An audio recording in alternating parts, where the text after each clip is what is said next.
Boa noite, irmãos. Deus abençoe a cada um. Que a graça e a paz do Senhor Jesus esteja sobre cada um dos irmãos. E nós agradecemos a Deus por esse dia que se encerra, que está se encerrando.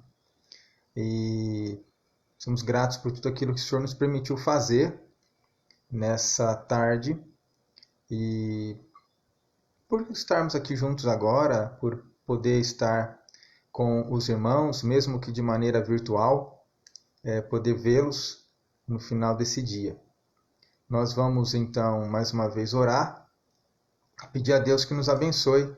Estamos recebendo o Dailson, a Ana Rosa, a Natália, o Gabriel, o Beto, a Zilá. Sejam todos bem-vindos, viu? Vamos orar? Vamos agradecer a Deus e pedir que o Senhor nos abençoe. Amado Deus, nós te louvamos e te agradecemos porque estamos chegando ao final de mais um dia. E neste dia, tuas misericórdias foram renovadas sobre nossas vidas. O Senhor nos abençoou, o Senhor nos guardou, o Senhor nos deu tudo quanto é necessário à provisão do nosso dia. O Senhor fez com que estivéssemos debaixo de tua graça. E nós reconhecemos isso, ó Deus, em detalhes mínimos, por tudo aquilo que o Senhor tem feito. Agora que nós vamos, ó Deus, partir para a nossa meditação, nós te pedimos que fales ao nosso coração e que nos ensine, ó Deus, sobre o teu poder, sobre tudo aquilo que o Senhor faz e sobre a questão do mundo espiritual diante de ti. Obrigado por tudo, ó Deus, em nome de Jesus oramos. Amém. Meus irmãos, a irmã Sirlene também está aqui. Boa noite, irmã. Muito bom vê-la, mesmo que seja virtual. O Paulo também. Vamos abrir então, Dona Zilda. Vamos abrir então a nossa Bíblia no Evangelho segundo Marcos, capítulo de número 1 ainda, estamos nele. E o versículo de número 21. Nós vamos fazer a leitura novamente. E dessa vez vamos até o verso 28. Então, Marcos capítulo 1, versículo 21 ao versículo 28. Dá um tempinho para os irmãos encontrarem, abrirem suas Bíblias para que nós façamos a leitura.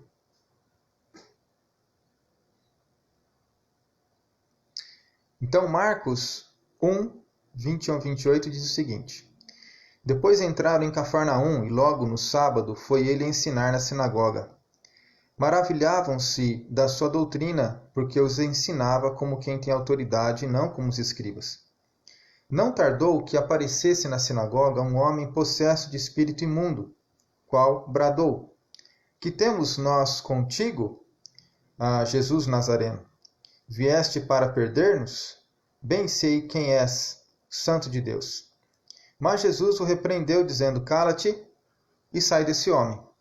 Então o espírito imundo, agitando-o violentamente e bradando em alta voz, saiu dele. Todos se admiraram, a ponto de perguntar entre si: Que vem a ser isto? Uma nova doutrina? Com autoridade ele ordena aos espíritos imundos, e eles lhe obedecem.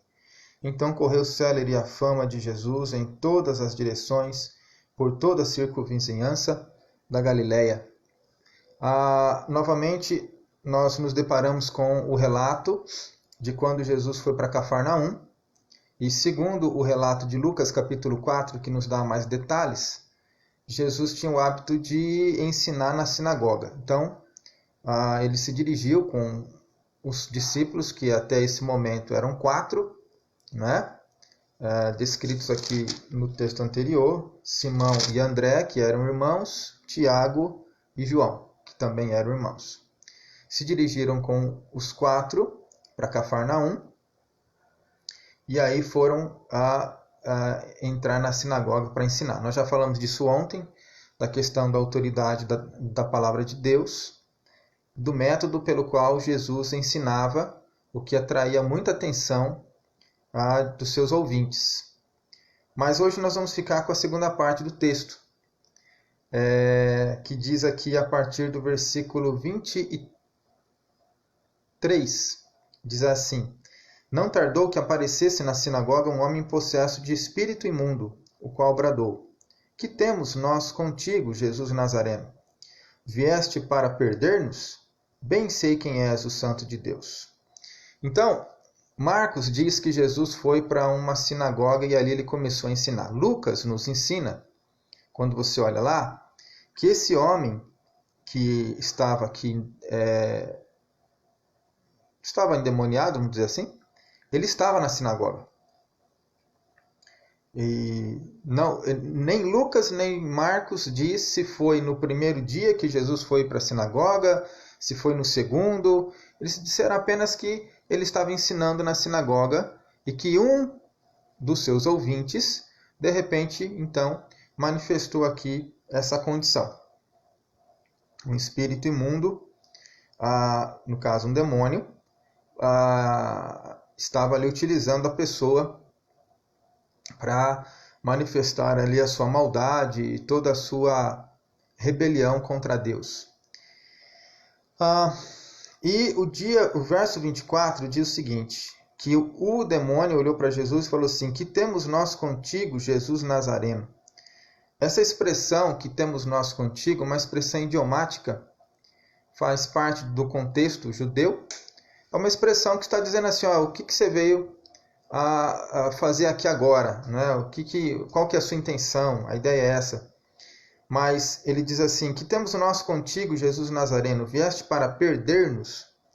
A outra expressão, vieste para perder-nos, também é uma expressão que indica destruição.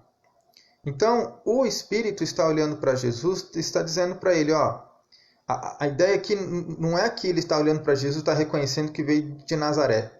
Mas ele sabe quem é Jesus, ele sabe que é o escolhido de Deus, ele sabe que é o santo de Deus. Tanto é que ele diz, no verso 24, bem sei quem és, o santo de Deus.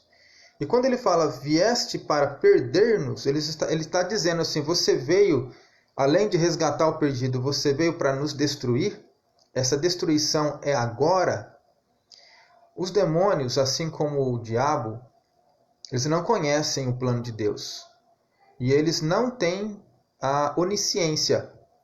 Eles não sabem o que se passa na mente e no coração de alguém. Eles sabem apenas o que eles ouvem. O conhecimento deles também é limitado. O conhecimento deles é limitado em termos assim. Eles conhecem o que eles ouvem, então eles têm um vasto conhecimento, porque a vida deles é longa, da criação até hoje, mas eles não conseguem saber o futuro. Eles não conseguem saber o que se passa na mente de alguém. Eles não, vamos dizer assim, não lê mente, não entendem nada disso. O que eles sabem são as coisas que eles já viveram, já presenciaram, e as coisas que eles ouvem. Mas eles sabem alguma coisa sobre Jesus, não é? Então, esse tipo de conhecimento faz com que eles temam a Jesus. Faz com que eles temam a Jesus grandemente. Por isso, ele também não sabe qual que é o dia do julgamento deles. Mas ele sabe que esse dia chegará. Então, quando eles se voltam para Jesus e diz assim, ele se volta para Jesus e diz assim, que temos nós contigo, vieste para perder-nos, ele está falando, você é agora que você vai nos julgar? E quando ele diz, bem sei quem és, o Santo de Deus, Jesus imediatamente manda que ele se cale. Alguém poderia falar assim, mas o demônio está testemunhando de Jesus, porque o demônio sabia quem era Jesus, e Jesus manda o demônio se calar. Jesus não vai aceitar testemunho que venha de um demônio, que venha de um rebelde. E aqui também é porque Jesus tem um plano, o mesmo plano de Deus o Pai, ele precisa cumprir seu ministério. E o ministério dele era morrer na cruz. Então, ele se revelaria às pessoas por meio da evangelização e por meio também da ação do Espírito Santo, como aconteceu com Pedro, né? Jesus, certa feita, perguntou para quem vocês entendem que eu sou? E Pedro respondeu, tu és o Cristo, Filho de Deus. E Jesus disse, não foste carne ou sangue que te revelou, mas o Espírito Santo, não é? Então, Deus ia falando ao coração deles, ia mostrando, ia testificando gradativamente quem era Jesus. Houve diversas circunstâncias em que Jesus tinha acabado de ensinar uma coisa e os discípulos começaram a conversar de um negócio que não tinha nada a ver. Ou seja, não entenderam nada. Não é? Mas o conhecimento dos discípulos sobre quem era Jesus foi se desenvolvendo ao longo dos 3 anos. Ao longo do momento da crucificação. Não foi nada imediato.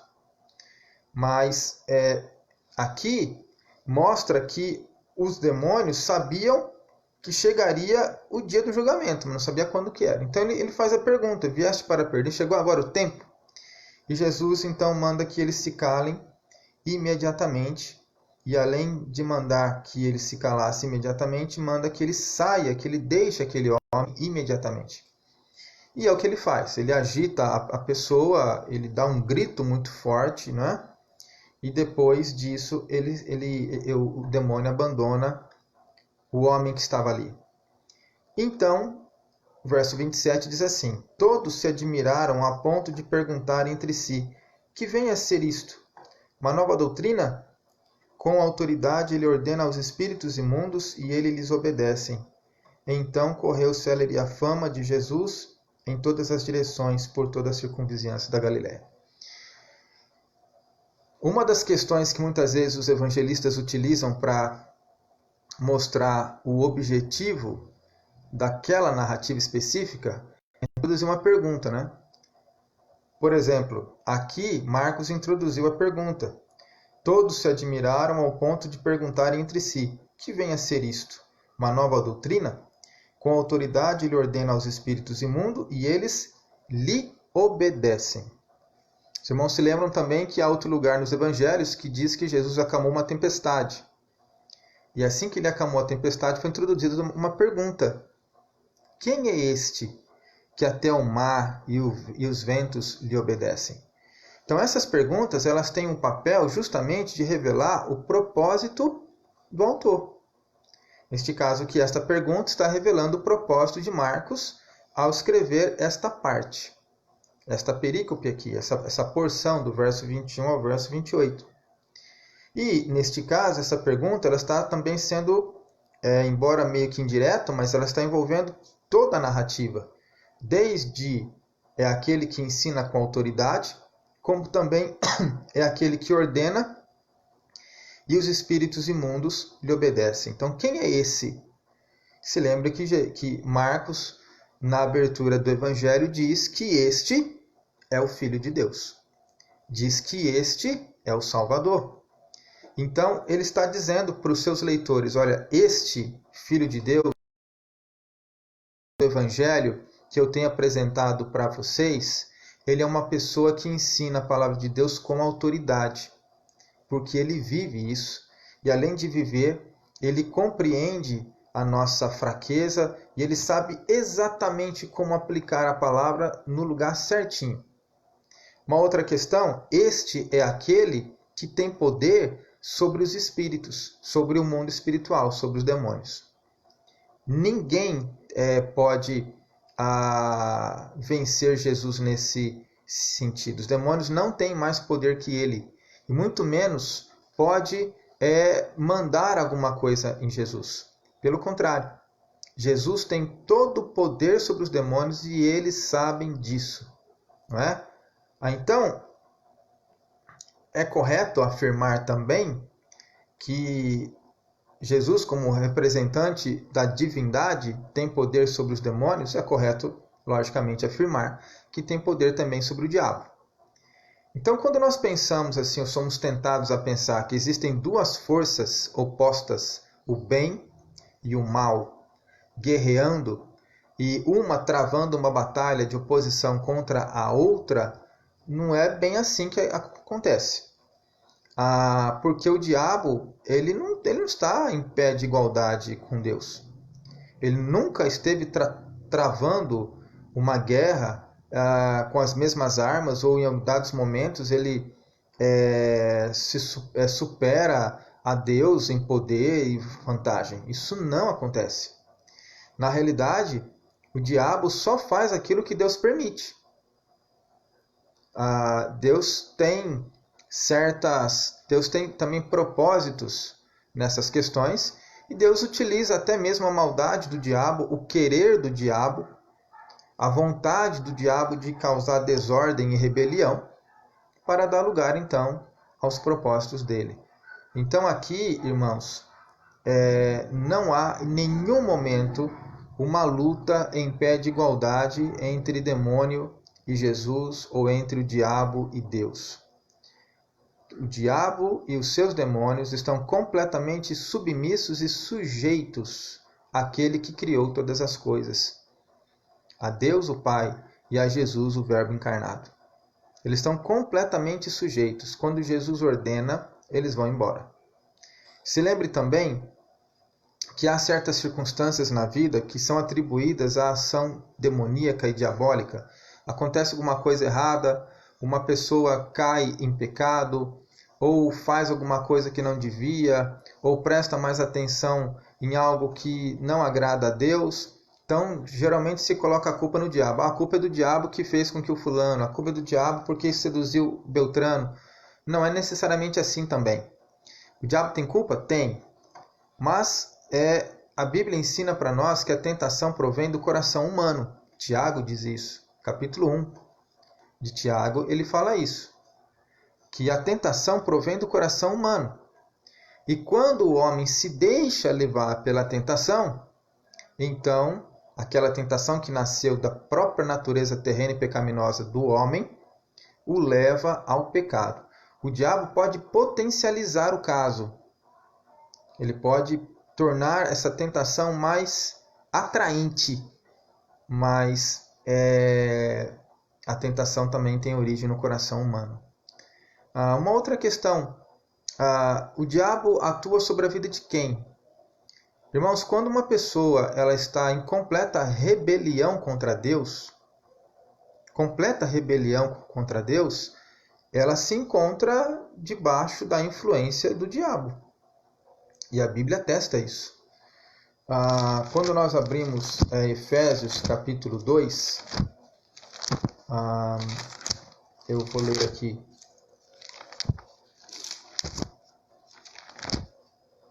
Efésios capítulo 2, verso 1, diz assim: Ele vos deu vida, estando vós mortos nos vossos delitos e pecados, nos quais andastes outrora, segundo o curso deste mundo, segundo o príncipe da potestade do ar, do espírito que agora atua nos filhos da desobediência. Entendeu? Vou ler novamente. Efésios 2:1. Ele, no caso Deus, vos deu vida, estando vós mortos nos vossos delitos e pecados, nos quais andastes outrora, segundo o curso deste mundo, segundo o príncipe da potestade do ar. Esse aqui é o diabo, príncipe da potestade do ar. Do espírito que agora atua nos filhos da desobediência. Quer dizer, ele encerrou uma categoria. Paulo diz que os filhos da desobediência estão debaixo da influência do príncipe das trevas. Entendeu? Não tem um ponto neutro. Quem é que está debaixo do domínio da régia do príncipe das trevas? Os filhos da desobediência. E aí Paulo até diz, versículo 3, entre os quais também todos nós andamos outrora, segundo as inclinações da nossa carne, fazendo a vontade da carne dos pensamentos, e éramos por natureza filhos da ira, como também os demais. Mas a Bíblia nos ensina que quando o Senhor nos salva, Ele nos transporta do reino do maligno, debaixo da influência do diabo, a influência constante, para o reino de Deus. Então nós passamos a pertencer ao Senhor. O diabo pode apoderar-se das nossas vidas, como ele fez com aquele homem lá na sinagoga? Não.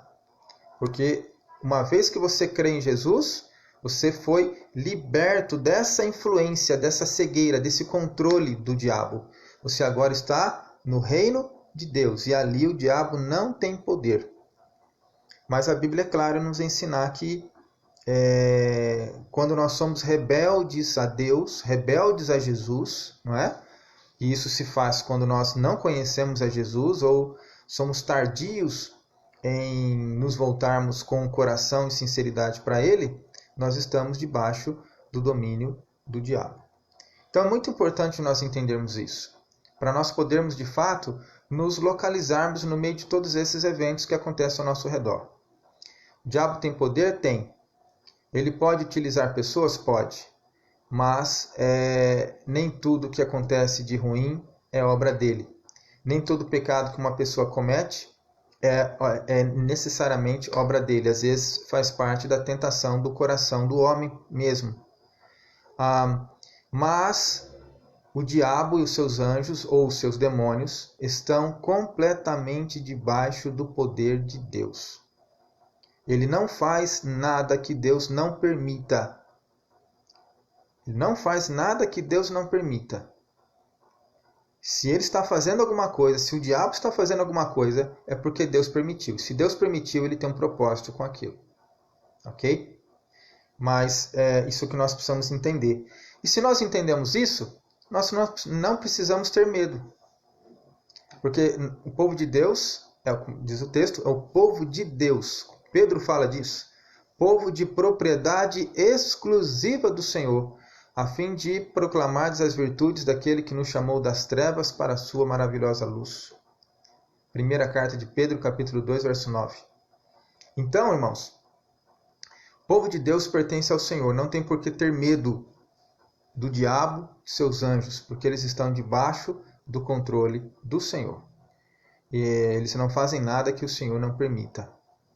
E nós precisamos olhar isso de uma maneira correta e parar de culpar o diabo por tudo que dá errado e, de fato, olhar que tem muita coisa que não tem o dedo dele, tem muita coisa que é o nosso próprio coração pecaminoso. Vamos orar? Ó Deus, nós nos colocamos diante de Ti, ó Deus, e nós confessamos a Ti que, de fato, o nosso coração ele é corrupto. O Senhor nos deu vida em Jesus Cristo, nos libertando da escravidão do pecado. Mas se o Teu Espírito Santo não agir em nossas vidas, nós nos voltaremos para o pecado, porque a nossa natureza é má. A nossa natureza caída, a nossa natureza como consequência da obra de Adão, da desobediência de Adão, ela é má e ela por si só busca o que é mal. Nossa imperfeição vem disso também. E nós agradecemos a Ti porque Jesus é aquele que brilha em nossas vidas. Ele não nos faz perfeitos, mas Ele abre os nossos olhos para uma vida perfeita. Ele não nos faz uma pessoa sem pecado. Nós não temos a capacidade de mudarmos de natureza. Nós não temos como desenvolvermmos uma vida completamente sem pecado. Mas nós temos a capacidade de dizermos não ao pecado. E outra questão que o Senhor nos dá também é a clareza para entendermos que nós somos responsáveis pelos nossos atos. Nós pecamos algumas vezes e, nestas vezes, algumas ocasiões, colocamos a culpa no diabo. Nem sempre a culpa é do diabo. A culpa é nossa porque escolhemos, talvez, ceder à tentação ou não lutarmos de maneira adequada, não nos esforçarmos em santidade diante de Ti, e aí nós pecamos. Foi a nossa natureza pecaminosa que nos atraiu, nos seduziu e nos levou a tal ato. Em nome de Jesus eu peço que o Senhor derrame mais graça sobre nossas vidas, para que nós possamos também atentar, ó Deus, para os meios de graça deixados pelo Senhor e utilizarmos estes meios de graça, a oração, a comunhão, a leitura da palavra, para nos fortalecermos diante de Ti, estarmos, como o apóstolo Paulo nos diz, preparados para toda boa obra ao utilizarmos a armadura do Senhor. Obrigado por tudo que tens feito, Pai. Em nome de Jesus, abençoe nossas vidas.